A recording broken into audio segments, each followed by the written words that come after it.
યજ્ઞની આહુતિ હોય છે ઘર સંસાર અને સાથે જ દેશ માટે, એની શાંતિ માટેની.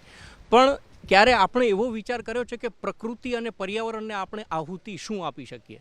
એ આહુતિ ગુજરાત વિધાનસભાના અધ્યક્ષ અને બનાસકાંઠાના ચેરમેન છે શંકરભાઈ ચૌધરી, તે આપી રહ્યા છે. અને કેવી રીતે આહુતિમાં આપણે જે ઓમ બોલી અને જે આહુતિ આપીએ છીએ એ જ આહુતિ પર્યાવરણને એ સીડ બોલ થકી આપી રહ્યા છે. શંકરભાઈ અમારી સાથે છે, સીધી વાત તેમની સાથે કરીએ.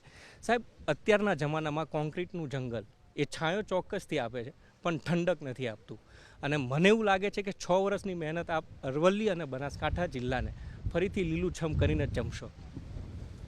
હા, બનાસવાસીઓનો સંકલ્પ છે. અમે બધાએ ભેગું કર્યું છે કે નવી જનરેશનમાં આજે જે છે એના કરતાં કંઈક સારી ધરતી, સારા પર્વતો, સારી હરિયાળી, સારું એન્વાયરમેન્ટ આપતા જઈએ. અને એ માટેનો એક નાનકડો યજ્ઞ અમે શરૂ કર્યો છે. એની નાનકડી આહુતિ છે. અને આપની વાત સાચી છે કે આ કામ આપણે કરવું પડશે. અને સિમેન્ટ કોન્ક્રીટના જંગલમાં વાત સાચી છે કે આપણે બધું ખોઈ નાખ્યું છે. એવું લાગે છે કે આપણે ઘરમાં રહીએ છીએ પણ ઘરમાં નહીં, એક કબૂતરખાનામાં રહેતા હોય ને એવું અહેસાસ થાય છે. જ્યાં શહેરોમાં તો જોઈએ તો ચારે બાજુ ઊંચા ઊંચા ટાવર બની ગયા છે, જ્યાં નથી ચોખ્ખી હવા, નથી ચોખ્ખું એન્વાયરમેન્ટ, નથી આજુબાજુ પંખીઓનો કલરવ. તો જે ધરતીમાંથી પેદા થયા છીએ પંચમહાભૂતોમાં, તો એનાથી આપણે અલગ થઈ રહ્યા છીએ. તો જેવી નવી જનરેશનને કંઈક આ એન્વાયરમેન્ટ આપતા જઈએ. ચોખ્ખું પાણી, ચોખ્ખી હવા અને વૃક્ષો, પંખીઓનો કલરવ એ આપણે આપવું જોઈએ. એના માટે નાનકડો પ્રયત્ન અમારો છે. મેં સાંભળ્યું છે કે એક વખત વડાપ્રધાન અહીંયા આવ્યા હતા અને એમણે એક નાની એવી ટકોર કહેવાય અથવા તો સૂચન એમનું કહી શકાય કે ભાઈ અમે પહેલાં અહીં અંબાના દર્શન કરવા આવતા તો લીલુંછમ દેખાતું હતું, હવે થોડુંક ઓછું થઈ ગયું. એ પ્રેરણા ક્યાંક મળી શંકરભાઈને એવું કહી શકાય? જી, મોદી સાહેબે કહ્યું કે અમે છેક વડનગરથી ચાલતા અંબાજી આવતા અને બંને બાજુ ખૂબ વૃક્ષો હતા. આ ધરતીને ફરી પાછી એવી કરવી જોઈએ. અમને લાગ્યું કે આ પરોપકાર માટે કેટલો મનનો વિચાર હશે. એમણે તો એવું વિચાર્યું કે મારી ઉંમર ચલો 70 વર્ષે 75 વર્ષે અમે પહોંચી ગયા છીએ, પરંતુ નવી જનરેશન માટે અમારે આવી હરિયાળી આપતું જવું પડે. એ જે એમનો મનનો વિચાર છે એ પરોપકારનો ભાવ છે. અને એ પરોપકારના ભાવ સાથે એ કોના માટે કહે છે? પોતાના માટે નથી કહેતા, એ નવી આવનારી પેઢીઓ માટે કહે છે ને. તો એ કામ આપણે ઉપાડવું જોઈએ, આ કામને આપણે લેવું જોઈએ. બસ અમે બનાસવાસીઓએ ભેગા થઈને પહેલા વર્ષે શરૂઆત કરી, બીજા વર્ષે એમ કરતાં આજે 6ઠું વર્ષ છે અને એકદમ સરસ પરિણામો પણ મળવા મળ્યા. અને અમે બનાસવાસીઓએ એ પ્રમાણેનું કામને આ રીતે લીધું છે કે આમાં જગદંબાની સેવા છે.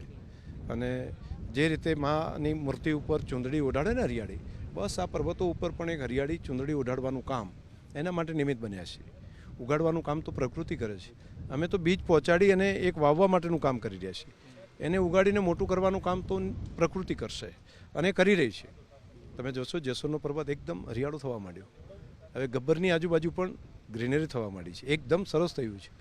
તો હવે આ અલગ અલગ વર્ષે અલગ અલગ ટેકરીઓ લઈએ છીએ અને અલગ અલગ ટેકરીઓને આગળ વધારી રહ્યા છીએ. 1 મહિના સુધી આ અભિયાનને ચલાવીશું અમે. સાહેબ, અમે તો ફરીએ છીએ, જોઈએ છીએ, પ્લાન્ટેશનના ઘણા બધા કાર્યક્રમો હોય છે, રોપા નર્સરીમાંથી આવે છે અને છોડ ચોપી દે છે. પણ એક નવો આઈડિયા આપ જે લાવ્યા કે સીડ બોલ, નથી એનો ઝાઝો ખર્ચ અને સાથે જ એવા જગ્યાએ જે એને નાખવું અને નથી ઊંડો ખાડો કરવો પડતો. આ ઇનિશિયેટિવના એક વિચાર જે મનમાં ઉદ્ભવ્યો, કેવી રીતે ઉદ્ભવ્યો? અમે ઝાડ વાવવાનું કામ 10 વર્ષથી કરીએ બનાસમાં, કે બનાસમાં ફળાઉ ઝાડ આપવા. અહીંયા પહેલાં આંબા નહોતા, અમારે આંબા બહારથી લાવવી પડતી કેરીઓ. તો અમે નક્કી કર્યું કે અમે બનાસમાં આંબા વાવડાવશું. તો પહેલાં શરૂઆતના વર્ષોમાં આંબા આપ્યા, ચીકુ આપ્યા, અલગ અલગ વૃક્ષો બનાસ ડેરીના માધ્યમથી ખેડૂતોને આપ્યા. અને એ લાખોની સંખ્યામાં આપ્યા, પણ અમારે કરોડોમાં સંખ્યામાં ઝાડ વાવવા પડે એવું લાગતું હતું. એટલે લાગ્યું આટલી બધી નર્સરીમાં પેડ પૌધા નથી, તો મલ્ટિપલ કરવું હોય તો શું કરવું? એટલે એક અમારા ટીમે જ આઈડિયા આપ્યો કે માટી અને છાણનો ગોળો બનાવી અને એને સૂકવી દઈએ અને એમાં બીજ મૂકી દઈએ તો એ સંગ્રહિત થઈ જાય છે. અને એને જ્યારે મૂકી દઈએ તો જ્યારે ભેજ એને અડે ત્યારે ફરી પાછું અંકુરિત થાય છે. એટલે 1 વર્ષ સુધી એને સાચવી શકાય. તો એમાંથી જ આ વિચાર આવ્યો. ને પછી તો બનાસની આખી ઇકોનોમી જે છે અમારી મહિલાઓ આધારિત છે. આ કામ અમારી બહેનોને સોંપ્યું અને એમણે ગામે ગામ માટી અને છાણના ગોળા બનાવ્યા, ડેરી તરફથી સીડ આપ્યા, બીજ આપ્યા જે જંગલોમાં થાય છે, આ પર્વતોમાં થઈ શકે એવા, અને એની અંદર મૂકી દીધા અને બસ અહીં સુધી પહોંચાડ્યું છે. અને નાખવાનું કામ છે એ પણ લોકો જ કરી રહ્યા છે. આમ માનીએ તો 0 બજેટથી આ થઈ શકે એવું આ કામ છે. અને સાતત્યપૂર્ણ રીતે આપણું કર્તવ્ય છે તેવું સમજીને લોકો આ કામને આગળ વધારી રહ્યા છે. સાહેબ, બીજો એક પ્રશ્ન એવો છે કે એક રાજકીય રીતે પણ જ્યારે વિધાનસભાના મેજ ઉપર બેઠા હોય અને ત્યાંથી રાજ્યનું સંચાલન કરવાનું, કેટલાક ધારાસભ્ય મંત્રીઓને ટકોર કરવાની, અને આજે કુદરતના ખોળામાં એક પર્વત ઉપર બેઠા છીએ, બંનેનો આનંદ કેટલો છે? પ્રકૃતિની ગોદમાં તો અલગ જ અહેસાસ છે. આપણે બ્રહ્માંડમાંથી પિંડ બનેલો છે. પિંડ અને બ્રહ્માંડ એક છે, અલગ નથી. આપણું શરીર જે છે એ પણ પંચમહાભૂતોમાંથી બનેલું છે. તો જે સિમેન્ટ કોન્ક્રીટના જંગલમાં મજા ના આવે ને, તમને પણ અહેસાસ થતો હશે. અહીંયા બેઠા હશો તો તમને લાગતું હશે કે તમે તમારા મૂળ તત્વ સાથે જોડાયા છો. તો અહીંની ઉર્જા, અહીંનો આનંદ, અહીંયા આટલે ઊંચાઈ ઉપર પહોંચ્યા કિલોમીટરો સુધી ચાલીને, તો પણ તમારી અંદર જે નીચે હતી એના કરતાં ઉર્જા અહીંયા વધારે દેખાતી હશે. એનું કારણ જ એ છે કે આપણું ઉદ્ભવ સ્થાન જ આ માટીમાંથી થયેલું છે. એટલે એની સાથે જ્યારે જોડાવ છો ત્યારે તમને ઉર્જા મળે છે. જે રીતે તમે થાકેલા હોય અને શરીર ઉપર પાણી નાખો તો તમારો થાક ઉતરી જાય છે. તો થાક કોણે દૂર કર્યો, ઉર્જા કોણે આપી? પાણીએ. એ જ પ્રમાણે હવા છે ચોખ્ખી, એમાં તમે આ ખુલ્લામાં બેસો તો પણ તમને ઉર્જા મળે છે. એવું જ માટી સાથે જોડાવ તો પણ એ જ ઉર્જા મળે છે. એ આપણે ભૂલી ગયા અને વેલ્થની પાછળ બધા પહોંચી ગયા, તો એના કારણે થયું. હું વિધાનસભાના અધ્યક્ષ તરીકેના આ કામને નથી જોતો, હું એક નાગરિક તરીકે આ કામને જોઉં છું. હું આ દેશનો નાગરિક છું. આ ધરતી ઉપર હું પેદા થયો છું.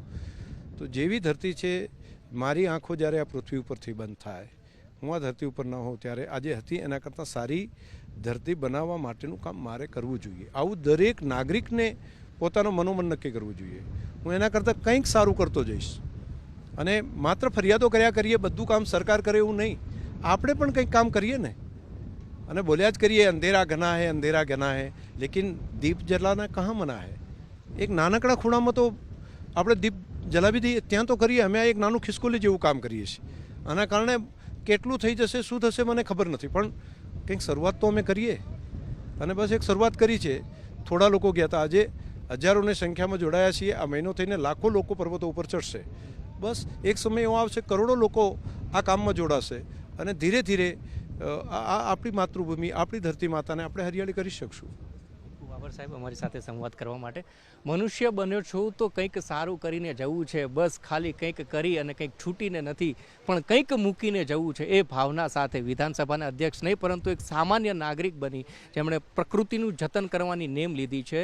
હજારોની નહીં, કરોડોની સંખ્યામાં જે સીડ બોલ છે તેનું વાવેતર કરવા જઈ રહ્યા છે, અને એ યજ્ઞ આહુતિ આપણે પણ આપીએ તે પણ એટલું જ જરૂરી છે.